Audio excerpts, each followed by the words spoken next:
रामनवमी की दिव्य कथा का दूसरा दिन हमें उस गहराई में ले जाता है जहां एक महान राजा का हृदय अपनी सबसे बड़ी इच्छा के लिए व्याकुल हो उठता है। यह दिन केवल एक कथा नहीं, बल्कि धैर्य, विश्वास और तपस्या की शक्ति का प्रतीक है। अयोध्या नगरी में सब कुछ था, धन, वैभव, सुख और शांति।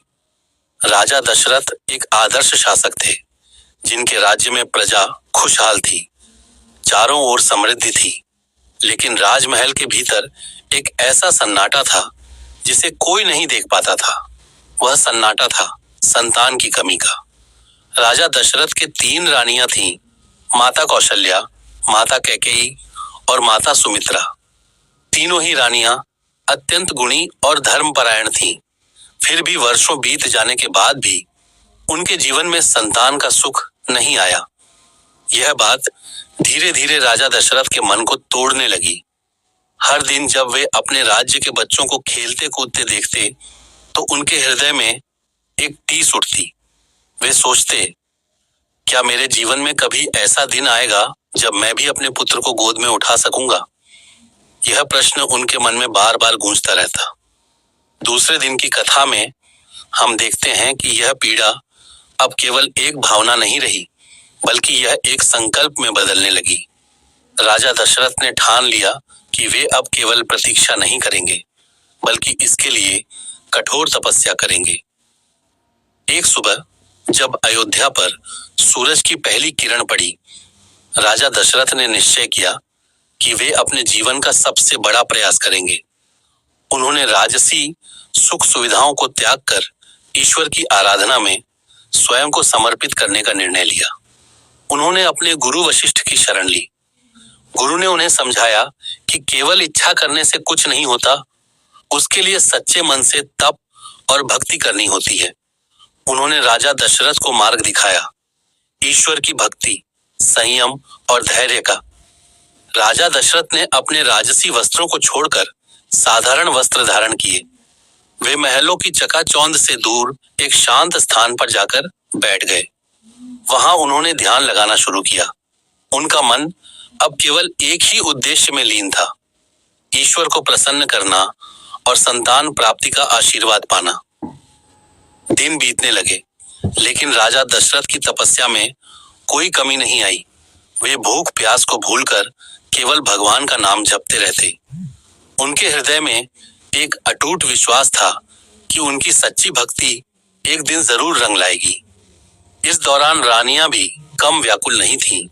माता कौशल्या हर दिन भगवान से प्रार्थना करती, हे प्रभु, हमारे जीवन की यह कमी दूर कर दीजिए। माता कैकेयी और सुमित्रा भी इसी भावना में डूबी रहती।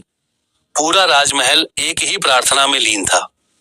दूसरे दिन की यह कथा हमें यह सिखाती है कि जब जीवन में कोई बड़ी इच्छा हो, तो उसके लिए केवल कामना ही नहीं, बल्कि समर्पण और तपस्या भी जरूरी होती है।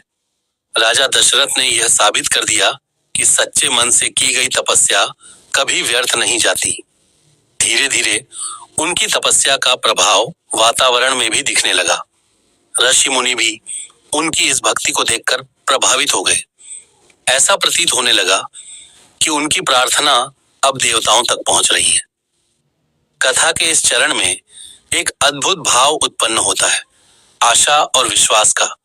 राजा दशरथ अब पहले की तरह निराश नहीं थे। उनकी आंखों में एक नई चमक थी, एक नया विश्वास था कि ईश्वर उनकी पुकार जरूर सुनेंगे। यह दिन हमें यह भी सिखाता है कि कठिनाइयों से भागना नहीं चाहिए, बल्कि उनका सामना करना चाहिए। राजा दशरथ के पास सब कुछ था, फिर भी उन्होंने अपनी सबसे बड़ी कमी को स्वीकार किया और उसके लिए प्रयास किया। उनकी तपस्या केवल उनके लिए नहीं थी, बल्कि पूरे राज्य के भविष्य के लिए थी। वे एक ऐसे पुत्र की कामना कर रहे थे जो धर्म की रक्षा करे, प्रजा का कल्याण करे और दुनिया को सही मार्ग दिखाए। जैसे जैसे दिन समाप्त हुआ, अयोध्या में एक अलग ही शांति छा गई। ऐसा लग रहा था मानो पूरा वातावरण भी राजा दशरथ की तपस्या का साक्षी बन गया हो। दूसरे दिन की इस कथा का अंत एक गहरी सीख के साथ होता है।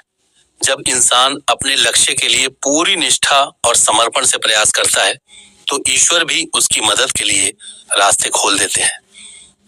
राजा दशरथ की यह तपस्या आगे चलकर उस महान यज्ञ का कारण बनेगी जो भगवान श्री राम के जन्म का मार्ग प्रशस्त करेगा।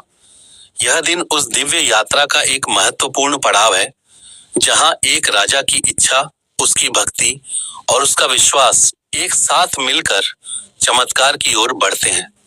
इस प्रकार रामनवमी के दूसरे दिन की कथा हमें यह प्रेरणा देती है कि जीवन में चाहे कितनी भी बड़ी समस्या क्यों न हो, अगर हम सच्चे मन से प्रयास करें और ईश्वर पर विश्वास रखें तो हर असंभव कार्य भी संभव हो सकता है।